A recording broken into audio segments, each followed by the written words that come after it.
어제 그 한국판 뉴딜 정책이 발표됐는데 이거는 사실은 그 전에도 여러 차례 윤곽에 대해서는 얘기가 됐던 부분이에요. 예. 그래서 뭐가 그렇게 새로운 얘기지라는 느낌도 있어요. 사실 듣는 사람 입장에서는 그죠. 그 전에 다 나왔던 얘기 아닌가 이런 느낌이 있었는데 들으시면서 어떤 부분이 조금 뭐랄까 눈에 들어온다, 좀 달라진 얘기다 이런 게 있으셨어요? 저는 대통령의 워딩에 굉장히 주목을 했습니다. 아, 대통령의 워딩. 예. 네. 지금 우리 경제가 보면요. 네.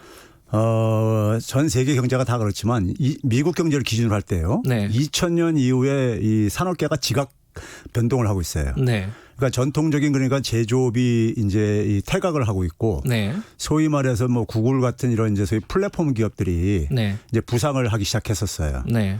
그러니까 이제 소위 말해서 제조업이라는 오프라인 생태계에서 네. 소위 온라인 디지털 생태계로 산업이 이제 재편되는 게 진행되고 있는 거예요. 네.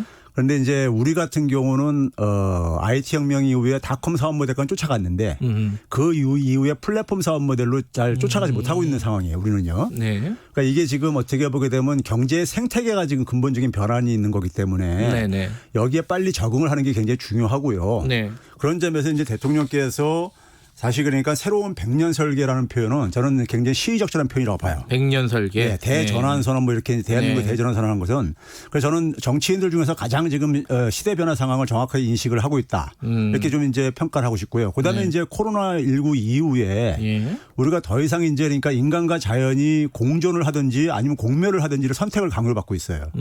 그렇죠? 네. 그런 점에서 이제 그러니까 그린 뉴딜도 사실은 금융위기 이후부터 오바마가 그린 뉴딜을 얘기하기 시작했었거든요. 네. 그때하고는 좀 다른 차원에서 이게 지금 이제 접근이 되고 있어요. 그린 뉴딜도요. 네. 그런 점에서 이제 디지털 뉴딜과 디지털 생태계를 추구하는 디지털 뉴딜하고 네. 그다음에 이제 그러니까 기후 위기 문제라든가 자연 파괴 문제를 해결하기 위해서 그린 뉴딜 관점은 저는 제대로 잡은 거다. 그리고 그 이행기 과정에서 항상 겪는 게 뭐냐면은 일자리 대참사라든가 소득 불평등 이런 것들입니다.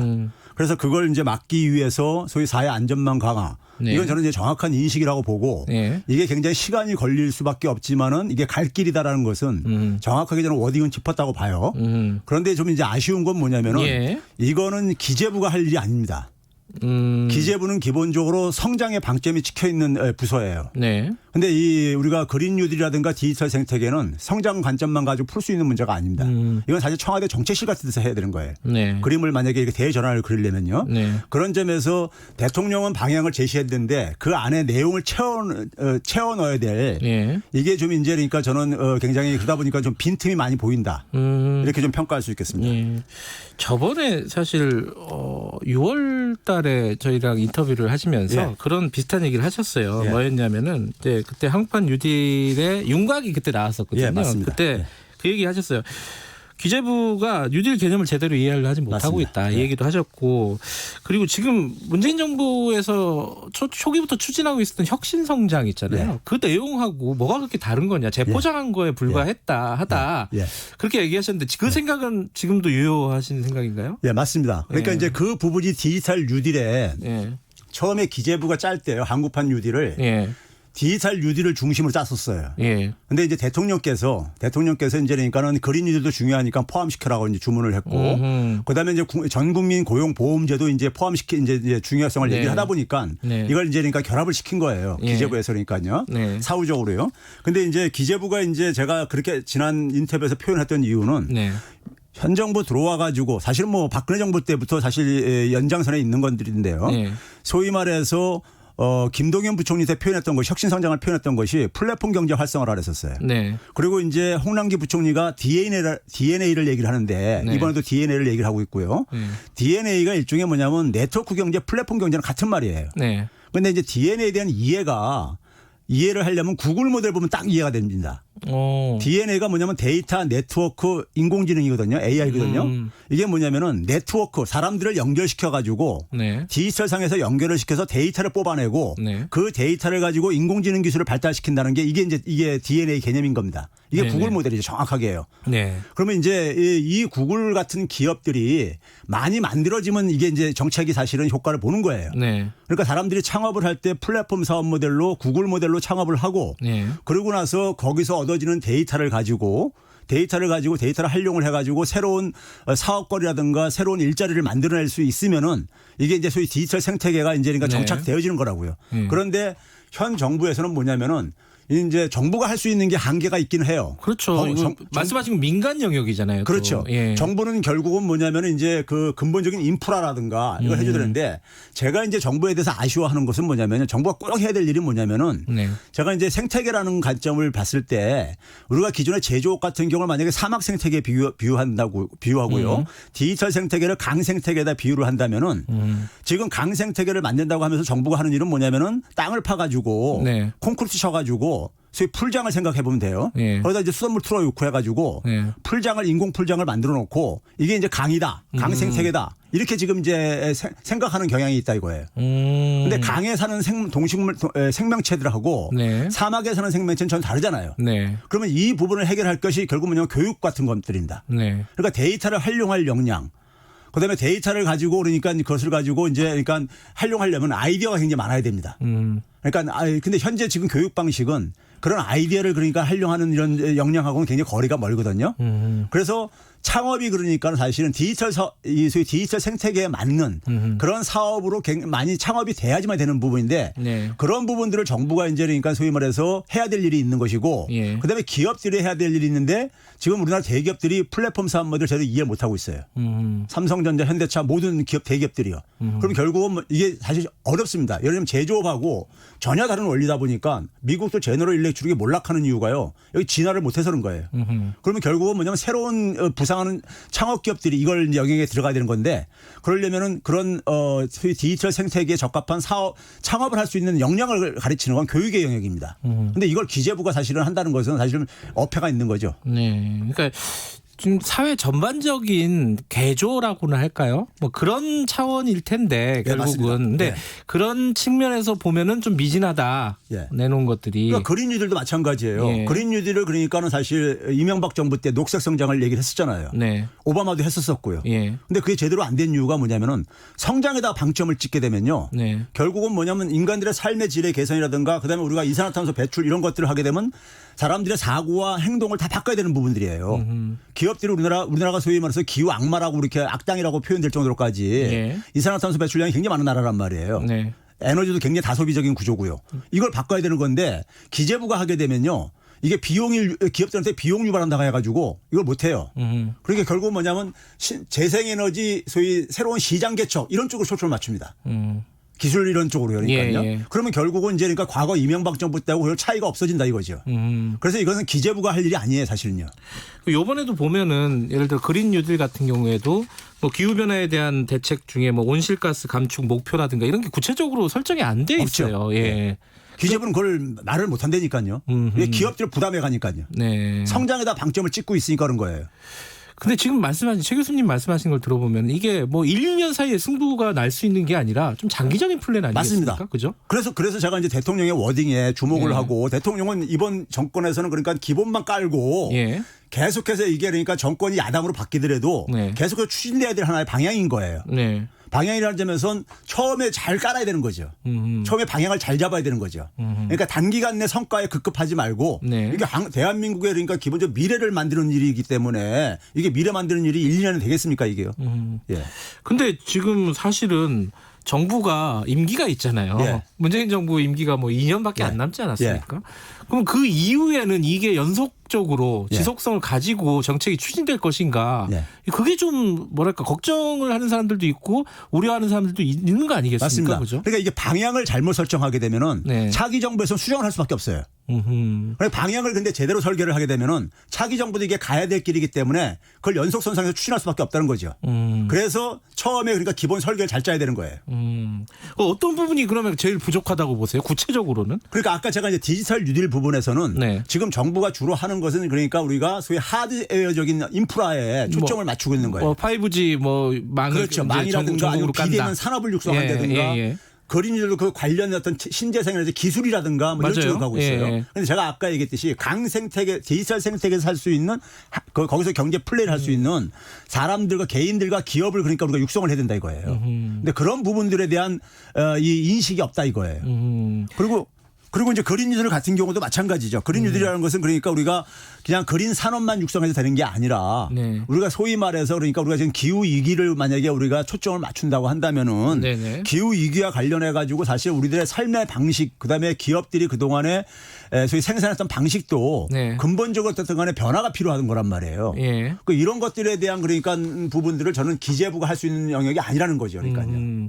그러면은 지금 말씀하신 거를 쭉 들어보면은 지금 방향 설정이 좀 잘못됐다? 미진하다? 그 미진하죠. 미진하다. 대통령은 방향을 제대로 설정해뒀는데 이걸 기재부가 짜다 보니까는 네. 기재부는 성장이라든가 아니면 기술 개발이라든가 이런 쪽으로 그냥 초점을 계속 맞추고 있는 거고 네. 제가 볼 땐 기재부가 여전히 생태계에 대한 개념이 이해가 부족하다 이렇게 저는 보고 있는 거예요. 청와대가 설계를 해야 된다고 말씀하셨잖아요. 그렇죠. 그러니까. 근데 청와대가 그런 능력이 지금 있을까요? 없으면 나와야죠. 그리고 제가 어저께 이제 한 가지 주목한 건 뭐냐면 네이버의 그 저 대표이신 예. 그분이 이제 그런 얘기를 했어요. 자기들 데이터를 이제 그러니까 공적인 활용을 위해서 좀 이제 그러니까 활용을 하는데 좀 지원을 하겠다 이런 얘기 했는데 지금 이제 미국 기업들조차도 네. 지금 가로막혀 있는 부분이 뭐냐면은 네. 데이터를 그러니까 이것은 이제 많이 수집은 했는데 네. 데이터를 활용하는 데 속에서 지금 못 넘어가고 있어요. 근데 우리나라는 지금 뭐냐면 데이터 수집조차도 민간 기업들이 제대로 못 하고 있어요. 그러니까 이제 공공기관 데이터를 굉장히 이제 가는데 네. 민간 기업들이 다 할 일들인 거예요. 그러니까 민간 기업들이 지금 그런 부분을 못 하고 있고 그다음에 데이터를 모은다면은 그 데이터를 사회가 전체가 공유를 해야 됩니다. 네. 데이터 소위 말해서 이 디지털 생태계의 핵심은 뭐냐면 개방적인 혁신이거든요. 방식이요. 네. 그러니까 개방을 해줘야 되는 거예요. 그리고 이제 그 데이터를 일단 접근했을 때 데이터를 그 접근한 개인들이 그걸 가지고 새로운 이제 그러니까 일자리를 만들고 새로운 사업을 만들 수 있는 이런 이제 역량을 키워줘야 되는 거죠. 정부가 해야 될 일은요.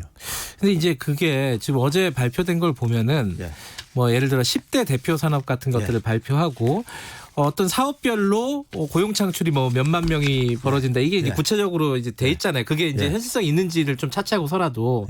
근데 그렇게 안 하면 그게 이제 굉장히 좀 단시 뭐랄까 시각이 좀 짧다는 말씀이시잖아요. 그런 식의 사업 방식이.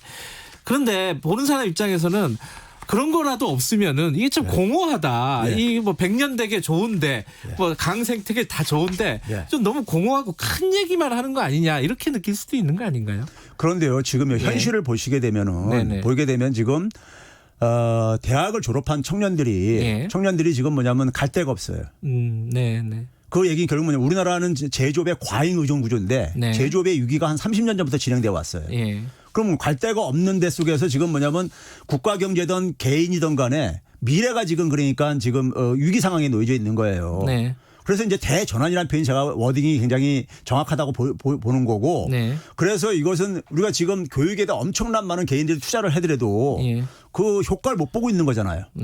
그게 바로 뭐냐면은 제조업의 수요는 잠깐 줄어들고 있는데 제조업에 적합한 계속해서 인력을 만드는 방식으로 지금 우리는 계속 반복하고 있는 거예요. 그래서 뭐냐면 교육의 효과가 지금 그러니까 미국조차도 2000년 이후에 급속하게 효과가 상실한다는 얘기를 연구들이 나오고 있어요. 그러면 그것은 그러니까 우리가 어차피 그러니까 대전환을 할 수밖에 없는 문제인 거고요. 그거를 저는 국민들한테 제대로 실상을 알려줘야 된다고 생각해요. 정부는요. 그리고 거기에 필요로 하는 지금 우리가 작년부터요. 대학에 들어온 애들이 2000년생입니다. 21세기 100년을 살아갈 애들이에요. 근데 21세기는 지금 20세기하고 전혀 다른 세상이 벌어지고 있단 말이에요. 근데 여전히 뭐냐면 20세기의 교육 방식이 지금 지배하고 있어요. 그 아이들의 시대 부적응자로 만들고 있는 겁니다. 가면 갈수록이요. 이 부분을 그냥 마냥 그러니까 단기적으로 효과가 없다고 해가지고 방치할 거냐 이거죠. 이걸요. 그러면 판을 다시 짜야 된다. 이렇게 결론 그런가요? 그렇죠. 아하. 그러니까 이게 지금 뭐냐면 정부가 너무 그러니까 일자리 무슨 뭐 몇백만 개가 만들어진다 이런 보여주시기 이런 것보다도 이게 오히려 저는 더 공허하다고 봐요. 아, 그게 더 공허하다. 그 숫자가. 여기다 뭐 몇백조 투자한다 뭐 이런 것들이 이게 별로 그러니까 국민들한테 별로 저는 실감이 안 느껴진다고 본다 이거예요. 이런 거는 과거에도 많이 있었거든요. 지금 아까 말씀하신 그린 뉴딜, 뭐 디지털 뉴딜이 있고 또 사회 안전망 분야가 있습니다. 이거는 맞습니다. 이제 가장 눈에 띄는 게 지금까지 계속 추진해 왔던 건데 이제 고용보험을 이제 전 국민에게 확대하겠다는 정책인데 그게 약간 뭐 특수고용직까지만 가는 듯한 느낌이에요. 그러니까 뭔가 전국민 확대 이거보단 축소된 거 아니냐 이런 느낌도 있고요. 어떻게 보세요, 그거는? 이걸 결국은 그러니까 사실은 대통령께서 이런 식의 이제 처음에 표현을 했어요. 그러니까 사회가 예. 이걸 어느 정도 수용하냐에 따라서 네. 그러니까 이걸 확장을 네.